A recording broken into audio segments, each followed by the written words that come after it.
माझ्या मतदारसंघामध्ये सातारा पंढरपूर हा रोड आहे आणि तो MSRDCच्या यंत्रणेमार्फत त्या ठिकाणी झालेला आहे।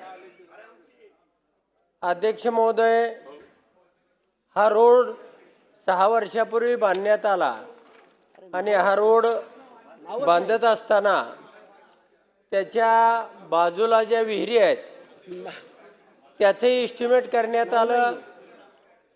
त्या एस्टिमेटचं बिलही काढण्यात आलं, परंतु त्या रस्त्याच्या बाजूला त्या विहिरीला कठडा बांधला गेला नाही आणि त्यामुळं 14 जणांचा पिकअप त्या विहिरीमध्ये पडला। त्यातील 8 लोक हे मृत्युमुखी पडले आणि त्या ठिकाणची जी अवस्था आहे, अनेक विहिरी त्याच्या अजूनही बाजूला आहेत।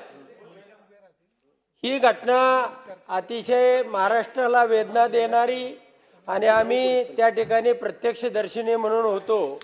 त्यामध्ये 4 लहान मुलं होती।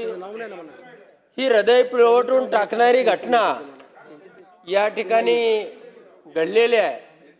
परंतु माझं मत यामध्ये असं आहे की ज्या अधिकाऱ्यांनी यामध्ये बिल त्या ठेकेदाराला काढून दिलेला आहे आणि त्या ठेकेदारावरती सदोष मनुष्यवधाचा गुन्हा त्या ठिकाणी दाखल झाला पाहिजे आणि त्याचबरोबर ज्या एक्झिक्युटिव्ह इंजिनियरने हे बिल त्या ठिकाणी काढून दिलेला आहे त्याच्यावरती सुद्धा सदोष मनुष्यवधाचा गुन्हा दाखल झाला पाहिजे।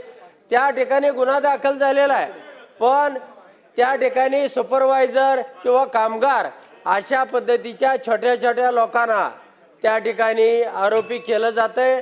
तर याचे जे यामध्ये दोषी आहेत त्या ठिकाणचे एक्झिक्युटिव्ह इंजिनियर असतील आणि या रस्त्याचे रोडवेचे जे मालक आहेत त्यांना तात्काळ अटक केली पाहिजे। ही माझ्या औचित्याच्या या मुद्द्याच्या मार्फत आपल्याकडे मागणी आहे। धन्यवाद।